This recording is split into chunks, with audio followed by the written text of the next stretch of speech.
Plymouth Argyle have won promotion to the Championship after a storming League One campaign. Here is how they did it.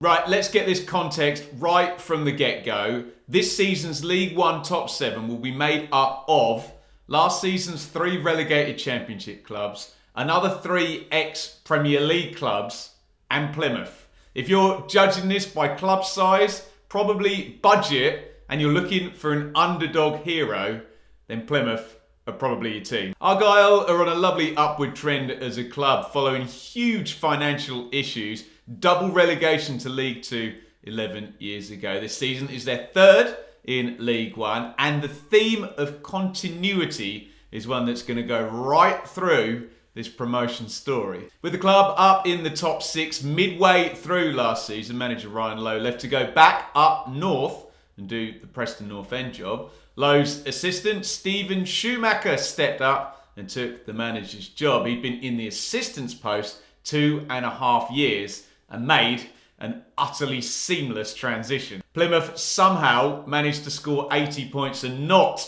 get into the playoffs last season under Schumacher. Yes, they did finish the season horribly, but did have a nasty Final Four against all top 6 sides, and it did kind of smack of being the wrong place at the wrong time for them not to get into the top 6 with a points total that high. Now, given this was an 80-point team whose manager had already been around at the club for 2.5 years before taking the job, all Plymouth really needed to do was get their recruitment right and move themselves up to the next level.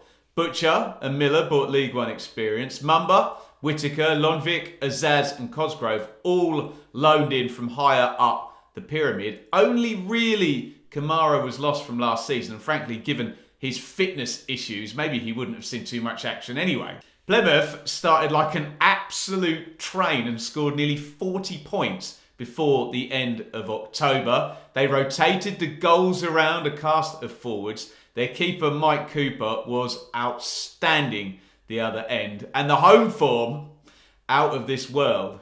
The Pilgrims were visited by Barnsley, Peterborough, Bolton, Ipswich and Sheffield Wednesday as 5 of their first 6 games. Yes, it's a hard run on paper, but Plymouth's superior continuity meant they were absolutely on it at home right from the start of the season. And before all their rivals knew what had hit them, they'd beaten each and every one of them. Now, throughout those first few months, observers wondered whether Plymouth were going to drop off, me included, to be honest. Now, however annoying that was to Argyle fans, it wasn't really an unreasonable take. This was looking very much like an act of overperformance, and surely a regression to the mean was coming, wasn't it? Well, with the benefit of hindsight, I think we all realise now that what we thought might be an overperformance throughout the season was actually a level Plymouth were going to be able to sustain. Having got themselves into such a commanding position by the winter and with such little headroom to improve, the job really for Plymouth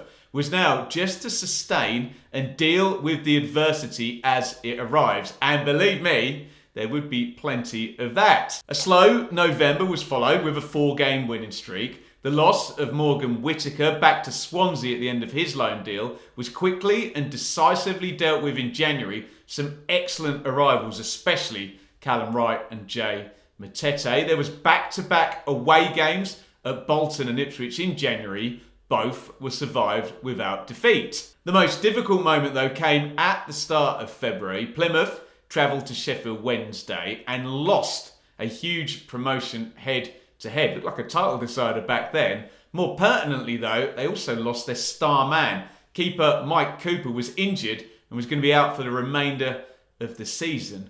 Cooper was so good for Plymouth, I'd argue in terms of his importance to their team, he's probably up there with the most important players of the division, maybe the likes of Alfie May at Cheltenham and Barry Bannon at Sheffield Wednesday. Now, being the nerd I am and having taken a long-range look at Plymouth's fixtures, I was fairly sure that if Argyle got through their mid-March game against Barnsley in a strong position, the hard yards were all done and the remaining hurdles in terms of fixture difficulty looked passable.